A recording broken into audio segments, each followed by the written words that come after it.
Se oye. Buenas tardes. Mi nombre es Miguel Pocoví y es un placer estar aquí. Quiero dar las gracias, en primer lugar, al comité organizador por haberme dado la oportunidad de estar aquí en este acto de la conferencia Grande Cobián, moderar a mi amigo Fernando Civeira. Y quiero dar las gracias por partida triple. Primero, porque me ha dado la oportunidad de volver a este congreso. Yo empecé viniendo a Reus, que fue la primera reunión que hubo de esta sociedad, y ha sido donde hemos expuesto nuestro grupo los principales logros de investigación siempre en este congreso. Por otra parte, también quiero darle las gracias al comité organizador por permitirme estar aquí en la conferencia, que es la conferencia inaugural, la más importante de este congreso, en honor del doctor Grande Cobián, que fue mi maestro y al que le debo mucho de lo que soy. Y en tercer lugar, por permitirme moderar la conferencia de mi gran amigo Fernando Civeira, al cual nos une una gran amistad de más de 40 años. Voy a comentar brevemente el currículum de Fernando. Fernando estudió medicina en la Universidad de Zaragoza, siendo premio extraordinario de licenciatura en 1981 y posteriormente premio extraordinario de doctorado. Hizo la especialidad de medicina interna en el Hospital Clínico Universitario de Zaragoza. Empezamos a colaborar en 1986, estando él de médico especialista en el Hospital de Barbastro, analizando variantes de genes asociados a dislipemias y a cardiopatía isquémica que esta tarde estábamos comentando. En septiembre de 1987 se trasladó al Human Nutrition Research Center on Aging en Boston, donde permaneció 2 años investigando sobre las bases genéticas de la arteriosclerosis y enfermedades cardiovasculares bajo la dirección de los profesores Ernest Schaeffer y José Ordovás. Durante esta estancia adquirió una amplísima experiencia clínica en dislipemias de la mano del doctor Schaeffer y de las técnicas de biología molecular en las del doctor Ordovás. A su regreso de Boston, siguió colaborando con el profesor Grande Cobián y con un servidor, colaboración que ha continuado hasta mi jubilación. En 1997 obtuvo la plaza de profesor titular de la Universidad de Zaragoza y posteriormente, en 2011, la de catedrático de Medicina Interna de la misma universidad. Ha sido jefe de la Unidad Clínica de Investigación de Lípidos y Arteriosclerosis del Hospital Universitario Miguel Servet. Jefe de Grupo de Investigación en Dislipemias Primarias del Instituto de Investigación Sanitaria de Aragón, incluido en el CIBER cardiovascular del Instituto de Salud Carlos III, grupo que está considerado de excelencia. Ha sido director del Departamento de Medicina y Psiquiatría y Dermatología de la Universidad de Zaragoza, presidente de la Comisión de Investigación del Hospital Universitario Miguel Servet, coordinador del Programa Cardiovascular del Instituto de Investigación Sanitaria de Aragón y miembro del Comité Científico de la Comisión de Ensayos Clínicos del Hospital Universitario Miguel Servet. Fue chairman del panel de expertos internacionales para el manejo clínico de la hipercolesterolemia familiar, de la cual salieron unas guías de aplicación clínica. Ha sido miembro de la Comisión Nacional de Acreditación de Profesores Permanentes de la Universidad, de la NECA, durante 2 años y medio y secretario de la Comisión de Reclamación de Profesores de Universidad de esta agencia desde el año 2022. Es socio fundador y miembro destacado de esta sociedad, habiendo sido tesorero y posteriormente presidente de esta sociedad entre el año 2012 y 2014. Ha impartido más de 60 conferencias en congresos de la Sociedad Internacional de Aterosclerosis, Sociedad Europea de Aterosclerosis, Sociedad Argentina de Cardiología y un amplio etcétera. También ha sido organizador de 12 congresos y reuniones científicas. Ha sido premio de investigación de la Universidad de Viena. Es patrono fundador de la Fundación Grande Cobian, donde desempeña el puesto de tesorero desde 1997. Es autor de más de 400 artículos en revistas indexadas, incluyendo revistas de alto impacto científico, tales como el New England, el Lancet, JAMA, Circulation, JACS, etc., con más de 15.000 citas y un índice H de 56. Es revisor de 28 revistas científicas internacionales y ha participado en 32 proyectos de investigación competitivos de carácter nacional e internacional y en 32 ensayos clínicos que han sido fundamentales para el desarrollo de nuevos fármacos y para el tratamiento de la hipercolesterolemia familiar y otras dislipemias genéticas. Ha dirigido 21 tesis doctorales, tiene reconocidos el máximo posible de sexenios de investigación de la Agencia Nacional de Acreditación y ha profundizado en el conocimiento de la hipercolesterolemia familiar y todo tipo de dislipemias, identificando expresiones de sus bases genéticas. Entre sus logros conseguidos en este campo cabe resaltar la contribución en el descubrimiento en 1999 del locus de la hipercolesterolemia familiar, la FH3, en el brazo corto del cromosoma 1, hito fundamental que permitió posteriormente identificar el gen PCSK9. Aparte de lo comentado, ha realizado numerosos estudios de intervención farmacológica y dietética demostrando los beneficios cardiovasculares de diferentes tipos de dietas. Aficionado a viajar, caminar y jugar al golf, gran defensor del ejercicio físico que practica asiduamente.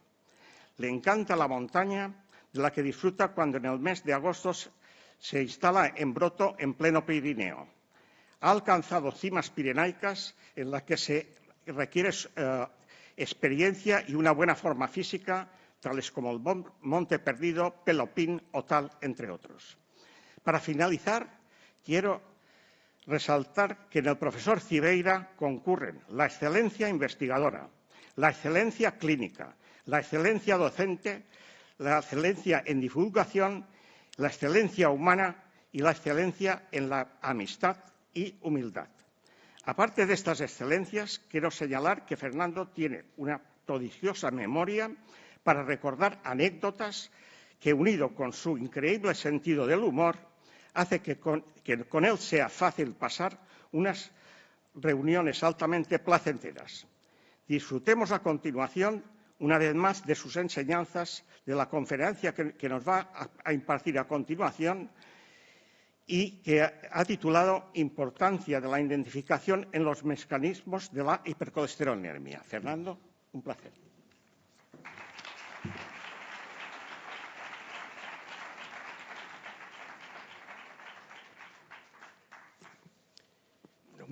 Buenas tardes a todos. En primer lugar, gracias, Miguel, por las palabras que vienen de un amigo y no son nada objetivas. Sin duda estoy nervioso. He subido aquí muchas veces, he tenido esa inmensa suerte de poder participar en este congreso y en otras actividades, pero esta es una ocasión muy especial para mí. Casi con entera seguridad es la última, porque me jubilo dentro de unos meses y, por tanto, pues tengo un nudo en el estómago que me hace sentir diferente a otras veces. Para mí es un auténtico honor, un placer y, por tanto, a Ferran, a Xavier, muchísimas gracias por contar conmigo, a Carlos, presidente de la sociedad, por invitarme a dar esta conferencia, que ya digo, para mí desde el punto de vista simbólico supone mucho. Lo que voy a decirles, hay una primera parte más personal, más de mi trayectoria personal, que espero que sea breve y no les aburra mucho. Y después acabaré con diferentes proyectos de investigación que acabamos de terminar, o diferentes temas que acabamos de terminar, que están algunos en prensa, otros en revisión, y que yo creo que complementan los dos aspectos, el aspecto más personal y el aspecto más científico, que no quisiera bajo ningún concepto perder en una charla como esta. Empezaré por lo personal. ¿Por qué Fernando Cibeira se dedicó a los lípidos? A ver si sé pasar. Pues sí es un honor participar aquí, pues indudablemente esta persona, don Francisco, don Paco, tiene mucho que ver. Yo acabé en el 80 la carrera, obtuve una plaza de medicina interna en el Clínico de Zaragoza, pero por aquel entonces reservabas plaza si no habías hecho la mili, porque existía la mili entonces para los más jóvenes, y teníamos que hacer la mili, y por tanto el año 81 hice la mili, práctica 6 meses, y me incorporé en el mes de enero, en el 82, a hacer la residencia. En ese tiempo yo había estado en varios pueblos, había ganado dinerillo, tenía también durante el periodo de alférez, te pagan, esa era una de las ventajas de hacer IMEC, te pagan un sueldecillo, con lo cual decidí intentar gastarlo en un viaje a Estados Unidos. Parece, por aquel entonces, ahora lo veréis como, bueno, qué cosa más vulgar. Estamos hablando de hace 45 años, no era tan común ir a Estados Unidos, era una especie como de meca, y a mí me apetecía. Había sacado el Foreign, incluso planteé echar papeles a diferentes universidades allí, y me planteé ir allí. Entonces, hablé con este señor que estaba en Zaragoza, había vuelto de Minnesota, el profesor Grande, llevaba ya unos años, que era amigo de mi padre, o por lo menos conocido, y se lo dije, bueno, yo quiero conocer Estados Unidos por dentro, un hospital, y sé que usted es una persona muy importante, que seguro que tiene muy buenos amigos, me recibió maravillosamente porque don Francisco era un encanto de persona. Y entonces me puse en contacto con este otro señor, John Farquhar, que no conocéis ustedes porque murió hace no mucho, pero es un auténtico pionero de la prevención de la enfermedad cardiovascular. Dirigía el Stanford Heart Disease Prevention Program en Stanford. Stanford en aquel momento en Palo Alto estaba en absolutamente la cresta de la ola. Pasé 2 meses con él y este señor se dedicaba a prevenir la enfermedad cardiovascular, fundamentalmente en los lípidos. Yo no tenía ni idea de lo que eran los lípidos, al colesterol le llamaba la colesterina y no sabía desde luego lo que era el HDL y muy poquito lo que eran los triglicéridos. Imaginaros un españolito en un ambiente de esas características con un nivel altísimo. Una de las cosas que Farquhar hacía allí, pues era este estudio que todos después hemos estudiado, y entonces pasaba yo muchas horas con él en la consulta viendo enfermos del Lipid Research Clinic con colesteramina, un estudio que fue paradigmático en la prevención cardiovascular porque fue un poco la primera señal en la cual reducir el colesterol podía reducir la enfermedad cardiovascular. De mi breve estancia, de tan apenas un par de meses en Stanford, saqué varias conclusiones. Una de ellas que me gustaban los lípidos, que tuve que estudiar mucho en esos 2 meses, os lo garantizo, para poderme poner al día. Que mi sitio posiblemente en ese momento no era allí, y por tanto que volví muy a gusto, pero que me apetecía volver e integrarme en ese ambiente que había encontrado tan diferente a lo que yo conocía del hospital donde yo trabajaba. La tercera persona importante en mi trayectoria con respecto a los lípidos es este señor de mi izquierda, el que ha dicho tantas barbaridades sobre mí hace un momento, Miguel Pocovi. Miguel Pocovi, aparte de amigo desde hace 40 años, pues ha sido absolutamente un pionero en la biología molecular de las dislipemias y ha hecho contribuciones enormemente. ¿Cómo conocí yo a Miguel Pocovi? Pues cuando yo volví a hacer la residencia, a mi jefe, Pedro Cía, le dije, quiero hacer la tesis. Y me dijo, ¿sobre qué quieres hacerla? Y yo le dije, pues sobre lípidos, porque es un poco lo que a mí me gustaba. Y nos metimos en un tema que era apolipoproteínas en la diabetes mellitus tipo 2. Fundamentalmente isoformas de ApoE. Isoformas de ApoE que yo tan apenas, para mí me sobrepasaba enormemente. Total, que me metí a ello. Empecé a un clínico como yo que hacía guardias, tocaba tripas, auscultaba corazones. Pues empezó a hacer ultracentrifugación, electroforesis en gradiente de acrilamida, tinciones, cosas relativamente complicadas para mí y no me salía nada. Y tuve la inmensa suerte de conocer a este señor.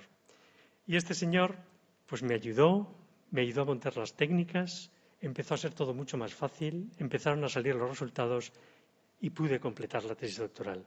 Y desde entonces lo conocí porque estaba dirigiendo la tesis doctoral a mi mujer sobre lípidos en el embarazo. Mi mujer es ginecólogo. Por lo tanto, así comenzó mi relación con él y, por tanto, de gratitud inmensa por sacarme de un hoyo de donde yo me había metido. Y además contribuyó a que yo conociera pues, a otra persona muy importante en mi formación, que es José Ordovás. José Ordovás lo he titulado aquí como embajador científico. Yo creo que más de una docena de los que estamos aquí hemos pasado por su laboratorio. Nos acoge con los brazos abiertos. Es un auténtico embajador y pionero en la nutrición y en la biología molecular. Me enseñó muchísimo. Fueron unos años maravillosos donde yo aprendí una barbaridad. Y estábamos, lógicamente, porque no era jefe en aquel momento, el jefe era Ernie Seifer, que está con su mujer Mary en la foto de la derecha. Y por tanto, y seguí trabajando en los lípidos. Y por tanto, y les he contado un poco cómo empecé en ese tema. Debo decir que también hay, a mi vuelta, pues hay otra persona también extremadamente importante, que es Ana Cenarro. Ana Cenarro es bióloga molecular.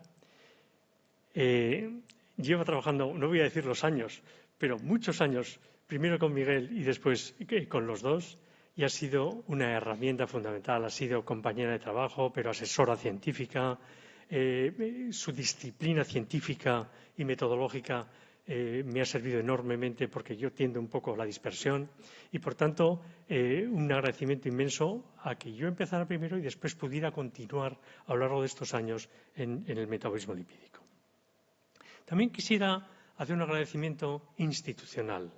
Y yo creo que también esto va para los que todavía no sois miembros de la Sociedad Española de Arteriosclerosis.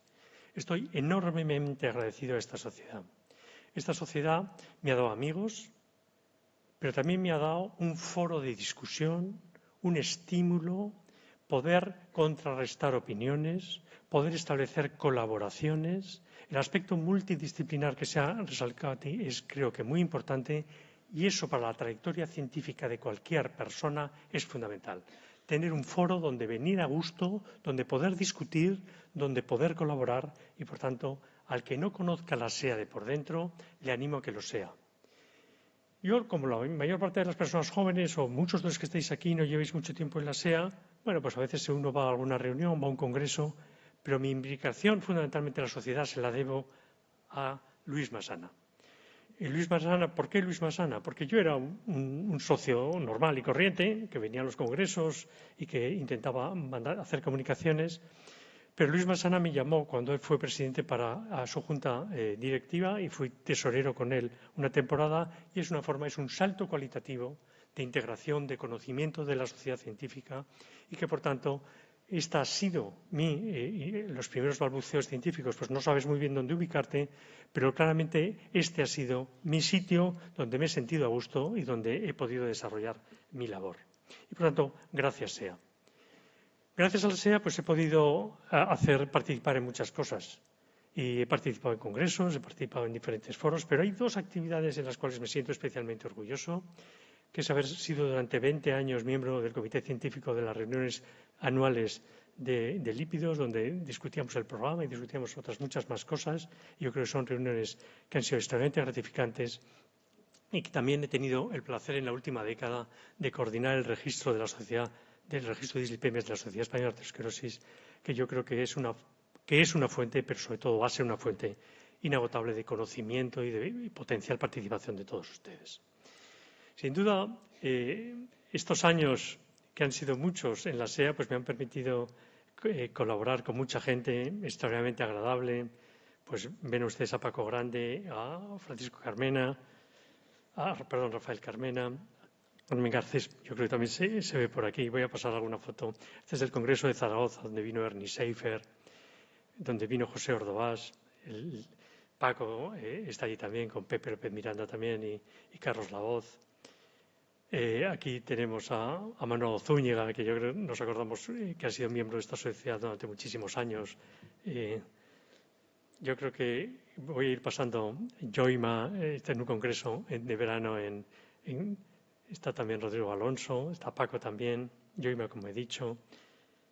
Voy pasando. Este es el doctor honoris causa de José Ordovás por la Universidad de Córdoba, el que tiene en la mano izquierda el de bigotillo, que casi no se lee, es José Antonio Casasnovas, cardiólogo, que ha sido miembro de esta sociedad recientemente fallecido, y a lo mejor algunos de ustedes no lo sabían, después de una penosa enfermedad. También quisiera recordar a Esperanza Martorell. Esperanza Martorell falleció 48 horas después del Congreso de Gerona. Le dirigimos la tesis, le dirigió la tesis Miguel a Esperanza, era una internista de Mallorca y que tuvo una hemorragia cerebral que nadie podíamos, era un auténtico encanto y también una persona extraordinariamente vinculada con esta sociedad. Aquí tenemos una reunión científica con Ovidio, me parece que está Nuria Plana, está por ahí, también está Dayana. Y por tanto, como ven, pues he disfrutado mucho, he conocido a mucha gente, he tenido la oportunidad de estar en muchos foros gracias a esta sociedad. Juan Carlos, Millán, Carlos Lavoz, Cloti, que está allí conmigo. Este es un congreso con muchos miembros de la sociedad que están aquí. Páramo, que me parece que José Antonio Páramo, que no ha podido venir. El malogrado Pedro, que falleció hace unos meses o hace un año, con Nuria y con Sofía.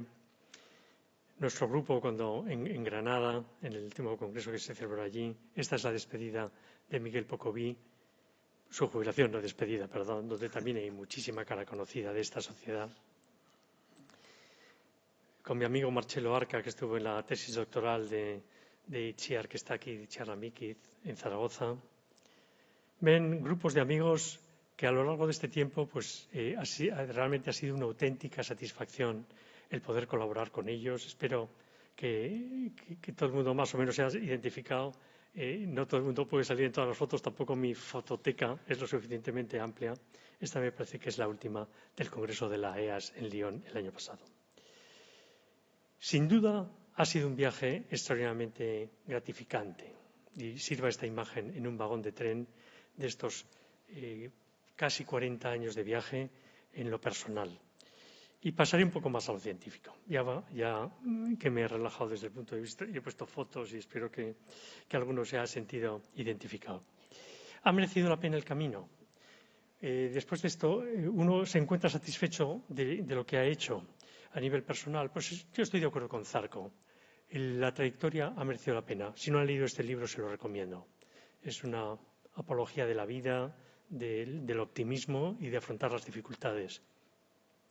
Y desde el punto de vista científico ha servido para algo. No digo que la sociedad sea responsable de todo, pero sin duda hemos contribuido. Bien la evolución de la enfermedad cardiovascular, como he oído en estos años, más o menos de la vida de la sociedad. Se ha reducido a la mitad. Y por ir a mi terreno, a mi Aragón, a mi pequeño Aragón, cuando yo empecé profesionalmente en 87, el 42,4% de la mortalidad era de causas cardiovasculares. El último censo o los últimos datos conocidos es del 30%, un descenso fenomenal. Algo habremos contribuido. Esta sociedad es importante. No solo haces amigos, no solo haces colaboraciones científicas. Esta sociedad lanza un mensaje de optimismo y de control, como en las comunicaciones anteriores se ha hecho, que yo creo que es muy importante, que es imprescindible en nuestra sociedad. Vean, por ejemplo, la mortalidad ajustada por 100.000 habitantes, cómo era en el año 87 y cómo se ha reducido en el último dato que tengo, que he conseguido, a menos de la mitad. Y, por tanto, yo creo que estamos en la buena dirección.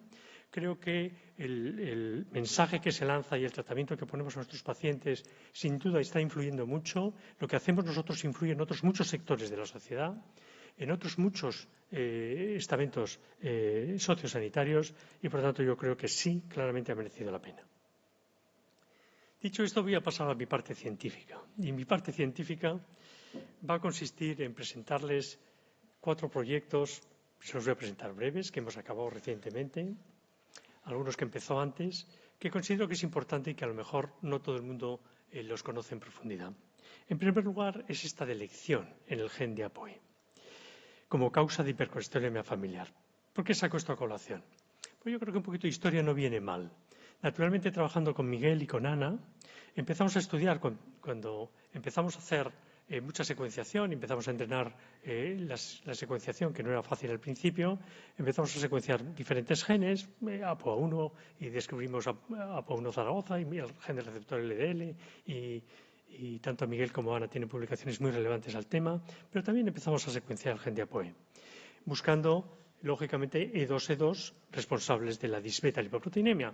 Con lo cual, conseguimos un grupo suficientemente importante de sujetos con disbeta-lipoproteinemia, estamos hablando de hace 30 años, y lo que identificamos básicamente dos cosas: que existían formas dominantes que no se conocían, que simplemente con tener un alelo de determinadas mutaciones gen de APOE puedes tener disbeta-lipoproteinemia, y en segundo lugar que el fenotipo lipídico era extraordinariamente variable. Y esta mutación, que inicialmente se llamó 136 y que en este momento, por el cambio de denominación del péptido señal, no es importante, es arginina 154, pues vimos que producía disbeta-lipoproteinemia, pero con un fenotipo relativamente variable. Por cierto, esta mutación se ha publicado hace unos meses en el New England que puede proteger del Alzheimer. Por tanto, no todo es malo en esta mutación. Con lo cual, si nosotros encontramos que había sujetos con hiperlipemia mixta que tenían un fenotipo intermedio entre la típica hiperlipemia mixta y la disbeta-lipoproteinemia, lo que hicimos fue, bueno, vamos a estudiar sujetos con el fenotipo de hiperlipemia familiar combinada, vamos a ver si encontramos mutaciones en APOE, porque en ese momento no era un gen candidato para la hiperlipemia familiar combinada. Y con la colaboración de dos estrellas de esta sociedad, el doctor Luis Masana, que está igual que entonces, es increíble, y con Emilio Ross, no sé qué hace, pues cogimos un grupo relativamente numeroso de sujetos con el fenotipo clínico no relacionado de hiperlipemia familiar combinada y nos pusimos a secuenciar el gen de APOE, bueno, con el objetivo de buscar mutaciones responsables de hiperlipemia familiar combinada. Y encontramos, como han visto, dos mutaciones, la arginina 136 serina que habíamos visto anteriormente, pero también encontramos una delección en un codón, el 149 de entonces, que no se había descrito como causa de hiperlipemia realmente.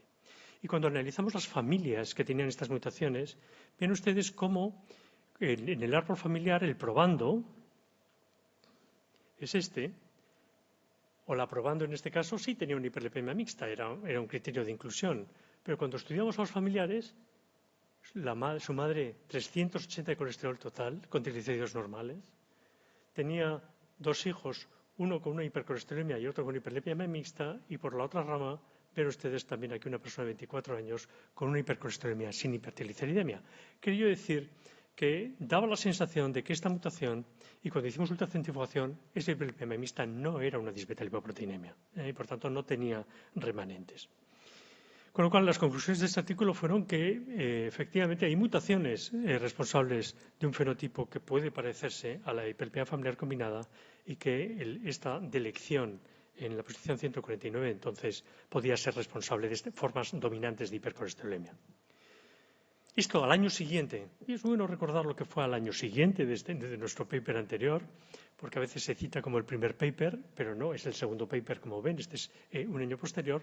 Los franceses describen una familia donde demuestran fehacientemente lo que nosotros habíamos demostrado, que es esta delección es responsable de hipercolesterolemia con una transmisión dominante y hacen un estudio tridimensional y piensan que efectivamente la alteración en la estructura de la proteína puede modificar la afinidad por los lípidos y por el receptor. Con lo cual, lo siguiente que hicimos fue, bueno, vamos a ver exactamente la frecuencia de esta mutación en los sujetos con hipercolesterolemia familiar. Y lo que hicimos fue coger todos nuestros sujetos con hipercolesterolemia familiar y vamos a intentar ver el mecanismo por el cual se produce la hipercolesterolemia. Y para eso conectamos con otro crack de la biología celular, que es César Martín, de la Universidad del País Vasco, que está ahí su foto. Y entonces lo que hicimos es coger todos los hipercolesterolemia familiares que no tenían mutación en el gen del receptor LDL y ApoB, y encontramos efectivamente 9 probandos, un 3% de los sujetos que tenían esta mutación en nuestra población. Y cuando se hicieron los estudios para ver la funcionalidad de esta mutación, se veía curiosamente que las VLDLs cargadas de los sujetos que tenían la delección, ahora ya la denominamos 167 por el cambio del péptido señal, ven ustedes como tienen una afinidad las partículas VLD por el receptor LDL 3 veces superior a lo normal. Y que cuando se miraba la expresión del receptor LDL en células hepáticas, pues entonces estaba muy reducida. Es decir, que las VLDLs de estos sujetos reducían tanto en la expresión del receptor LDL como las LDL de los sujetos E3, que eso sería lo esperable. Y, por tanto, creemos que esta mutación es responsable de hipercolesterolemia familiar y que el mecanismo de producción es una alta afinidad de esta VLDL por el receptor. Hemos ido un paso más, y esto es lo nuevo, porque lo anterior no es nada nuevo, y con la ayuda de una persona que se incorporó hace poco, Daniel Bello, pues hemos hecho, vamos a ver todos los casos publicados que hay, vamos a ir a todas las bases genéticas, vamos a ver la frecuencia de esta mutación. Hemos ido al registro de dislipidinas de la Sociedad Española de Arteriosclerosis. En este momento hay casos publicados de hipercolesterolemia monogénica en Canadá, Estados Unidos, Inglaterra, Francia, Italia, España, Irak, Japón. Prácticamente en todos los sitios donde se ha mirado se ha encontrado en un porcentaje variable. En el Reino Unido, por ejemplo, un 2% de los sujetos con hipercolesterolemia familiar tienen esta mutación. Se han identificado 57 sujetos y, la anterior, por la media, vean ustedes, la media de colesterol LDL que tienen son 235 y, por tanto, un fenotipo lipídico enteramente semejante al del hipercolesterolemia familiar. En las bases de datos de genotipado masivo que hemos podido acceder, pues aproximadamente esta mutación se encuentra en 1 cada 12.000 personas en la población general. Y, por tanto, es rara, pero si la buscan, la van a encontrar. De hecho, pues en España ya hay en el registro 4 centros que han identificado la mutación, el Clínic de Barcelona, Reus, Zaragoza, nosotros en el Servet y La Coruña. ¿Vosotros también tenéis otra? Pues esa no la habéis metido en el registro ni la habéis publicado. Me lo confirmas. Habrá más, es decir, que realmente yo creo que podemos decir que claramente los datos demuestran que esta mutación es responsable de hipercolesterolemia familiar y que debe estar en el panel de diagnóstico de esta enfermedad. Punto y seguido. Cambio de tema, cambio de tercio. Un tema que yo creo que a todos los lipidólogos nos llamó muchísimo la atención es este artículo. Resulta que el HDL es bueno, toda la vida bueno, el HDL bueno, el HDL bueno, el HDL colesterol bueno, y resulta que los daneses nos dicen que el HDL alto no es bueno. Pero bueno, ¿esto qué es? Porque realmente yo creo que supuso para todo el mundo un poco de escepticismo. Bueno, hemos estado engañados todo este tiempo. Supongo que el artículo lo conocen. El artículo lo titulaban cifras extremas de HDL colesterol, pero cuando uno analiza el artículo se da cuenta de que no tan extremo. Ven ustedes cómo estos son los hombres y si ven a la derecha vean cómo el aumento de la mortalidad está por encima del percentil 90-95. Estamos hablando de 1 de cada 15 aproximadamente HDLs tenían un riesgo aumentado. Por lo tanto, no es tan extremo y por tanto es un porcentaje relativamente amplio.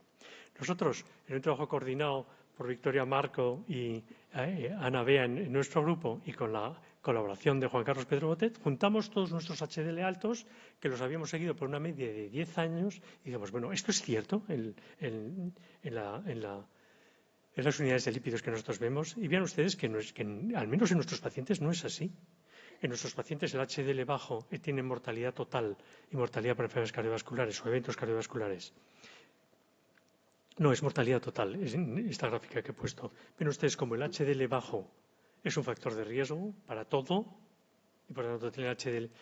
Posiblemente el HDL alto no sea un factor protector para las enfermedades cardiovasculares, pero desde luego no es un factor de riesgo y desde luego es un factor significativamente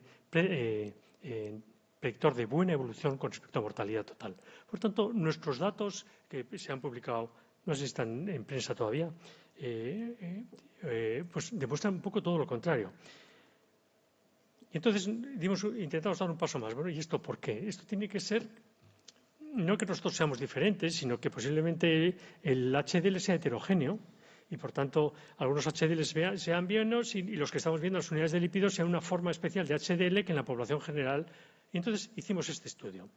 Este estudio lo que cogimos son todos los HDLs altos del Hospital Universitario Miguel Servet, probandos, mayores, quitando causas secundarias, y empezamos a hacerles cosas.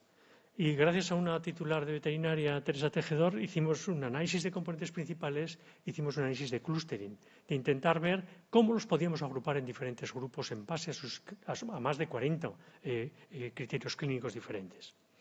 Y gracias a Nuria Amigó, pues caracterizamos sus lipoproteínas, sus HDL, a ver si esos grupos que identificamos se diferenciaban en algo, en el tamaño, en el número de partículas, algo que pudiéramos identificar. Y gracias a Julia, que es una ingeniera que acaba de venir del UK Biobank, pues construimos un polygenic risk score de HDL alto y genotipamos masivamente en la población. Estamos hablando de 10 millones de SNVs distribuidos a todo el genoma para ver si había diferencias entre unos y otros. Teníamos información de dieta y ejercicio y esto nos lo proporcionó Belén Moreno. Y en nuestro grupo, tanto Ichi como Daniel, pues se encargaron del análisis del genotipado de esta cohorte.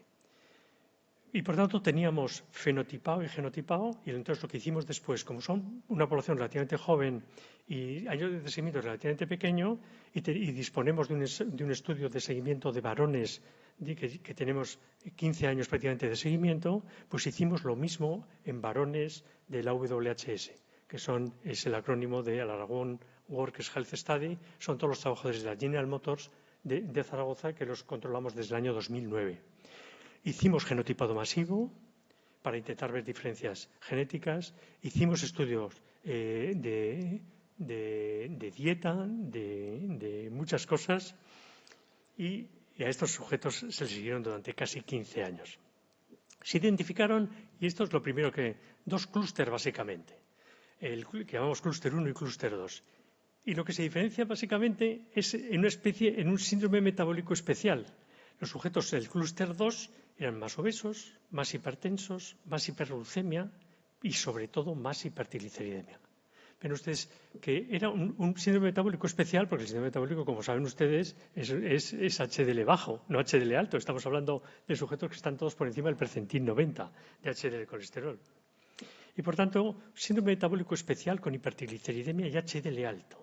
Cuando hicimos el estudio genético, solamente un gen se replicó en las dos poblaciones. Este gen NLRC5, encima con unas diferencias no muy grandes y por tanto no parece un componente genético. Pero cuando fuimos a estudiar este gen, resulta que es un gen que se relaciona con la hiperlipemia asociada con el alcohol. Y por tanto, en las ratas en las cuales se le inhibe este gen, pues hacen esteatosis y, como ven, una hipertrigliceridemia y una hipercolesterolemia inducida por el alcohol. Y por tanto nos empezaba a cuadrar todo.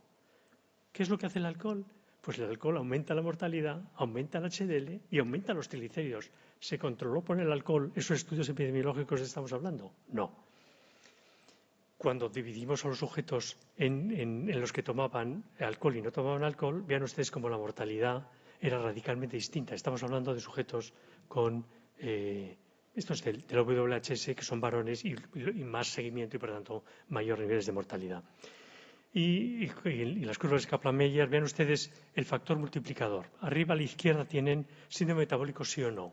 Muy significativo. Tener síndrome metabólico empeora tu mortalidad. A derecha, síndrome metabólico entre los que no beben. No significativo.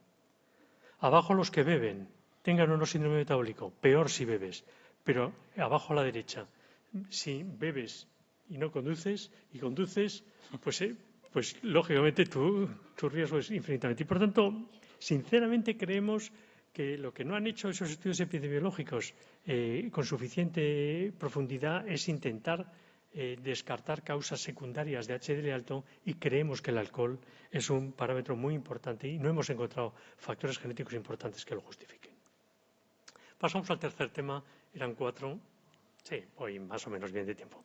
Si se cansan mucho me levantan la mano y paro. Y una de las cosas, posiblemente de herencia paterna, que mi padre era muy clasificador, tenía que tenerlo todo clasificado en cosas, pues he intentado con Ana y con otros colegas intentar clasificar las hipercolesterolemias de alguna forma. Y entonces las hemos clasificado en formas monogénicas y en formas poligénicas, en hiper-LPA y multifactoriales. Y entonces este es un estudio que hemos cogido toda la consulta, todas las causas primarias, y a los que tenían un componente familiar monogénico les hemos genotipado antes con Progénica y ahora con GenEncode, pues las distintas mutaciones, 400 positivos, solo probándoos. Hemos hecho un polygenic risk score porque están genotipados los 10 millones de SNPs que les he comentado anteriormente, con lo cual hemos podido construir un polygenic risk score y, por tanto, hemos identificado las diferentes causas de hipercolesterolemia en nuestra población, que son, curiosamente, idénticas desde el punto de vista fenotípico. No sé, la hipercolesterolemia familiar, lógicamente, tiene más colesterol que el resto. Pero entre la idiopática, la hiper-LPA, la poligénica, pues no la podemos diferenciar simplemente con los lípidos habituales. Y por tanto necesitamos LPA, necesitamos el polygenic risk score y necesitamos el genotipado del receptor LDL, ApoE, PCSK9 y ApoE para poder catalogarla de monogénica. Pero lo llamativo aquí es, vean ustedes, la enfermedad cardiovascular. La enfermedad cardiovascular, al inicio, cuando llegan a la clínica, lo que fundamentalmente llamaba la atención es que los sujetos con hiper-LPA tienen mucha más enfermedad cardiovascular y no es un sesgo de selección, porque la LPA viene en los sujetos, lógicamente, de atención primaria sin. Hace 10 años nadie miraba la LPA, la mirábamos nosotros, o sea que se miraba en la consulta, no venían con ella. Y vean ustedes cómo tienen un pronóstico, una enfermedad cardiovascular muy inferior. Hemos comparado nuestros datos con una serie francesa publicada recientemente y más o menos esto sería el perfil. Si ustedes tienen una hipercolesterolemia primaria delante de ustedes, si tiene carácter monogénico, aproximadamente, o un patrón compatible con monogénico, que es muchas veces en la clínica difícil de saber, pues los franceses un 22%, nosotros tenemos un 16%, van a tener mutación gen del receptor LDL, todavía tenemos ellos un 29%, nosotros un 31% de causas desconocidas y aproximadamente un tercio van a ser poligénicas. Por tanto, todavía tenemos muchísimo margen para intentar identificar causas que en este momento desconocemos. Pero una pequeña decepción fue el score poligénico. El score poligénico, si ven esta diapositiva y no se fijan mucho, pues tiene una pinta bárbara. Cuanto más estás en el cuartil más alto te sube el colesterol, pero si ven la letra pequeña, que no sé si la llegan a ver, es 208, 211, 214 y 217. Es decir, que entre el primer cuartil y el último cuartil hay 9 miligramos de diferencia de colesterol LDL. En fin, que desgraciadamente hoy por hoy los poligenes nos están explicando poco. Y lo interesante, a mi juicio, es esto. Dice, ¿sirve de algo clasificarlos? Es decir, esta clasificación y tanto SNV y tanto genotipado y tanto LPA sirve para algo. Pues ver cómo las curvas en este caso Kaplan-Meier, cómo son muy diferentes. Y quizá lo llamativo sea en aquellos sujetos, uno, que los sujetos con LPA tienen mucho peor pronóstico que el resto de las hipercolesterolemias, que yo creo que es importante, que las que mejor pronóstico tienen son las idiopáticas, no genéticas, es decir, no llegamos a identificar, muy probablemente porque son sujetos que la hipercolesterolemia se les diagnostica temporalmente, hay algo que presumiblemente les ha subido el colesterol y a lo mejor no refleja el colesterol a lo largo de su vida o que responde mejor al tratamiento. Pero yo creo que esto es a lo largo de la vida, el desarrollo de enfermedad cardiovascular a lo largo de la vida, y esto es desde que entran en la unidad. Y cuando entran en la unidad los tratamos, sinceramente, homogéneamente a casi todos. Estatinazo con o sin ecetimib, más o menos parecidos a todos. Y ven ustedes cómo, a pesar del tratamiento homogéneo a todos, en verde los que tienen los de LPA alta tienen peor pronóstico que el resto. Y la buena noticia, y lo comentábamos antes, es que los sujetos con hipercolesterolemia familiar que tratamos en las unidades, al menos en la nuestra, tienen un pronóstico fabuloso. No hacen enfermedad cardiovascular. Su único factor de riesgo es el colesterol, se lo controlamos y tiene una supervivencia exactamente, prácticamente parecida al resto de la población. Y por tanto ven ustedes en la parte de arriba como los sujetos con hipercolesterolemia familiar tienen un pronóstico en este momento magnífico si se tratan pronto y bien. Estos son la diferencia entre hiper-LPA y no hiper-LPA. Y lo último que les quería comentar, en no más de 5 minutos, es una cosa que a mí también me preocupa. Estoy intentando identificar, clasificar a los sujetos y una de las cosas, una de las herramientas potentes que tenemos es el estudio genético. Pero el estudio genético ni se puede hacer a todo el mundo, ni se debe hacer a todo el mundo, aunque dispusiéramos del dinero, porque la información muchas veces que te aporta te da más problemas que beneficios. Y, por tanto, cuando se pide bien y se interpreta bien es fabulosa, pero hay que, a mi juicio, ponerla en el contexto adecuado. Y les propongo estos 3 casos clínicos reales. A lo mejor las cifras de lípidos no son exactamente reales, pero para que vean. Todos ellos tienen un Dutch Lipid Clinic por encima, igual o superior a 6. Y por tanto, a todos los catalogaríamos de probables, de acuerdo al Dutch Lipid Clinic. La primera es una mujer, aquí he puesto un caso que clínicamente para mí esté seguro, que esta es una mujer de 42 años con santomas, con arco, con un colesterol de 380, triglicéridos normales y un HDL normal, pues yo creo que este es muy probablemente que tenga hipercolesterolemia familiar. El caso número 2 es un varón de 60 años, pero que ha tenido un infarto, que tiene un hermano con hipercolesterolemia, y claro, pues si tienes 10 hermanos, las probabilidades de que alguno tenga el colesterol alto son muy altas. Y claro, si eres hijo único, pues tus probabilidades son menos. Pero te suma un punto, que no tiene arco, que no tiene santomas y que tiene una hiperlipemia mixta con un LDL de 192 y por lo tanto tiene 3 puntos de MEDPED, 2 de enfermedad cardiovascular y 1 de un hermano, 6 puntos. Y por lo tanto tiene una hipercolesterolemia familiar probable. Y el caso número 3 es una chica de 25 años, una cría de 25 años, con historia de hipercolesterolemia desde la infancia, padres con hipercolesterolemia, no arco, no santomas, con colesterol de 310, unos triglicéridos 75 y un HDL 90. Si me dicen a priori, pues el primero yo creo que sí, el segundo yo creo que no, y la tercera no lo sé, si lo tiene o no lo tiene. Y por tanto, todas tienen un Dutch Lipid Clinic más o menos parecido, la primera tiene más, pero por lo menos tiene más de 6. Entonces, nuestro objetivo ha sido intentar perfilar mejor el estudio genético. Y hemos cogido, bueno, pues lo mismo que les he enseñado anteriormente, y con la ayuda, este señor que se llama Salvador Olmos, esta es una foto muy antigua, no ha querido darme una foto más reciente. Este es un catedrático de ingeniería de la Universidad de Zaragoza con el que trabajamos últimamente y que le planteé el problema, oye, tenemos que mejorar esto. El diagnóstico del hipercolesterolemia familiar, para hacer el diagnóstico genético tenemos que mejorar esto porque no, porque esto no va, si es que lo vemos todos, cuando pedimos estudios genéticos en base al MEDPED, no sé vuestra experiencia, el 50% más salen negativos. Esto lo sabemos de hace bastante tiempo. Y nosotros le llevamos nuestra regresión logística binaria, que es la que sabemos hacer con nuestras variables, y se nos rió, eso no sirve para nada.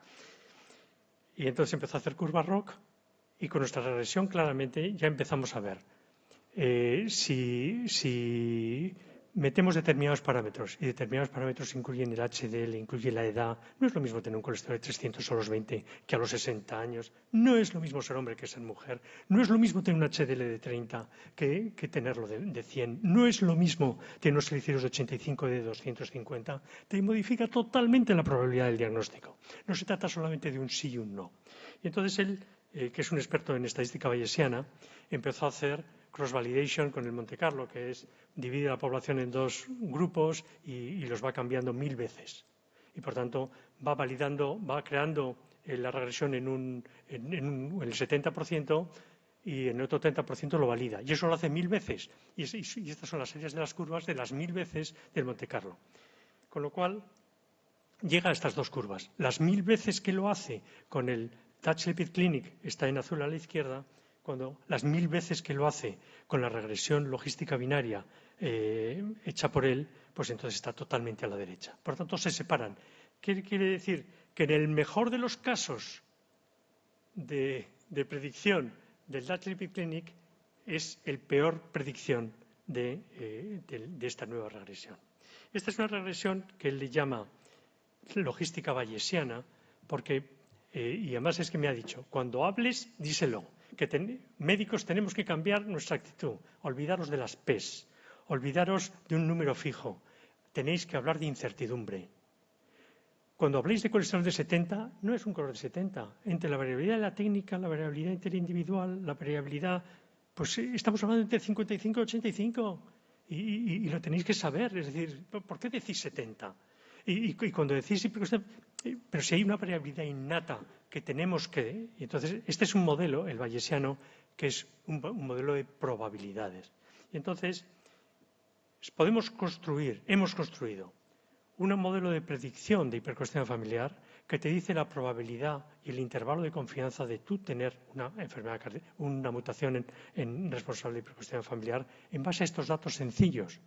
Pues la edad, el sexo, el colesterol, los triglicéridos, el HDL. Yo le decía, No, y pone el LDL, que es que a nosotros nos gusta mucho el LDL. Y él como ingeniero dice, ¿tú mides el LDL? No, pues no lo pongo. ¿Tú qué mides? ¿Colesterol? Pues colesterol. Porque la regresión lo identifica eso. Y efectivamente el modelo no cambia absolutamente nada por poner el LDL. Pon lo que es real. No me digas lo que has calculado, porque eso no me interesa para nada. Con lo cual, los factores que están a favor del diagnóstico de hipercolesterolemia familiar son el tener un colesterol cuanto más alto mejor, es evidente, el tener xantomas, el tener arco, pero cuanto más joven eres, más riesgo tienes y por tanto, cuanto mayor eres, menos probabilidad tienes de hipercolesterolemia familiar. Las mujeres son más hipercolesterólicas familiares que los hombres. El colesterol de los hombres es más secundario, podríamos decirlo. Los triglicéridos indudablemente tienen una relación inversa. Y el tamaño de la montañita es la incertidumbre. Es decir, es la variabilidad que el tener un colesterol determinado te proporciona dentro del sistema. Y el logit es la probabilidad de 0 a 1 que tiene combinando todo. Con lo cual, si esos 3 pacientes los metemos y hemos diseñado una pequeña aplicación donde metes esos parámetros y te dice exactamente la probabilidad que tú tienes de tener una mutación en el gen del receptor LDL. El caso 1, en el azul, la chica con colesterol alto, pero este es que tiene una probabilidad prácticamente del 100%. Y con una incertidumbre pequeñísima. Es decir, con un 95% no nos equivocamos con seguridad de que tiene una mutación. Tiene menos de un 5% de probabilidades de tener una mutación. El sujeto, el varón con hiperlepsia mixta, pues tiene una probabilidad bajísima, prácticamente del 0, y también con una incertidumbre bajísima. Y la chica del medio, pues las probabilidades son en torno al 25% con una incertidumbre mayor. ¿Esto qué nos puede permitir? ¿Esto para qué sirve? Pues sirve para lo siguiente. Si nos ponemos a hacer el diagnóstico de hipercolesterolemia familiar, hagámoslo homogéneamente. ¿Que somos ricos? Bueno, pues hagámoslo a todo el mundo que tenga una probabilidad más del 20%. ¿Que somos pobres? Hagámoslo solamente a los que tengan más de un 80%. Pero sabiendo exactamente la probabilidad bayesiana que tiene el sujeto de tenerlo y la incertidumbre que puede tener esa predicción. No sé si me he explicado suficientemente bien. Indudablemente todo esto, que es parte de lo que estamos haciendo en este momento, a lo que está acabado, pues se debe a nuestro grupo de investigación, con Miguel a la cabeza, que ha sido mi jefe científico durante 30 años, y muy orgulloso de, pues tiene aquí a Martín, que es recientemente acreditado de catedrático, Estíbaliz Jarauta, titular, Itziar, titular, Victoria, contratado doctor, Rocío, contratado doctor, varios profesores de universidad más, en fin, que el grupo afortunadamente ha crecido y no solamente ha crecido en números, sino que ha crecido también en sabiduría. Esta es una foto más reciente de personas del último congreso, me parece que es este. Y quisiera, que esta posiblemente es mi última intervención, despedirme con esta diapositiva, Miguel. Esta diapositiva nos la hicimos Miguel y yo en Avilés. Para los más jóvenes, posiblemente no signifique gran cosa.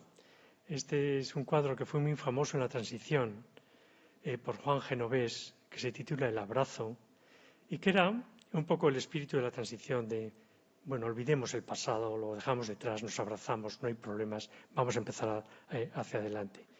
Y yo creo que estarás de acuerdo, Miguel, que es un abrazo nuestro para todos vosotros. Venga, si alguna cosa hemos hecho mal, lo sentimos, avancemos hacia adelante y un abrazo cordial a todos por todos estos años que han sido para mí magníficos y espero que para vosotros lo sean en el futuro.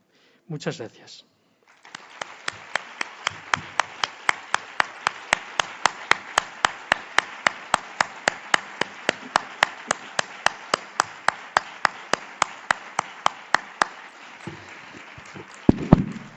Muchas gracias, Fernando. Una conferencia magistral y excelente. Como ya os decía al principio, Fernando nunca nos defrauda. Bueno, a continuación le quiero pedir a la doctora Ana Cenarro que suba aquí al estrado porque queremos darle al doctor Cibeira un recuerdo para que se acuerde siempre de haber impartido esta conferencia y vamos a pasar allí.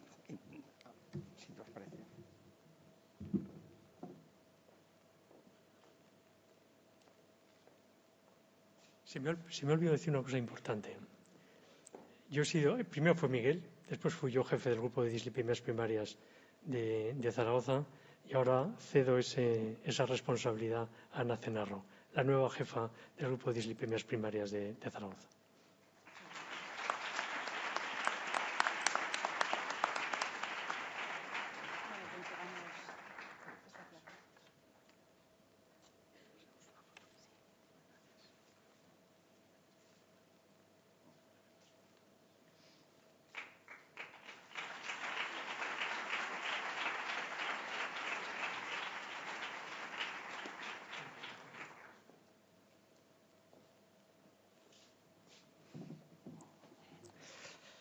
Bueno, muchas gracias a todos por vuestra asistencia.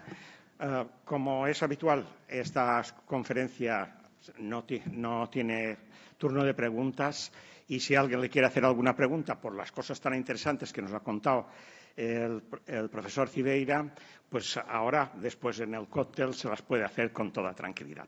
Muchas gracias a todos por vuestra atención y ha sido un verdadero placer.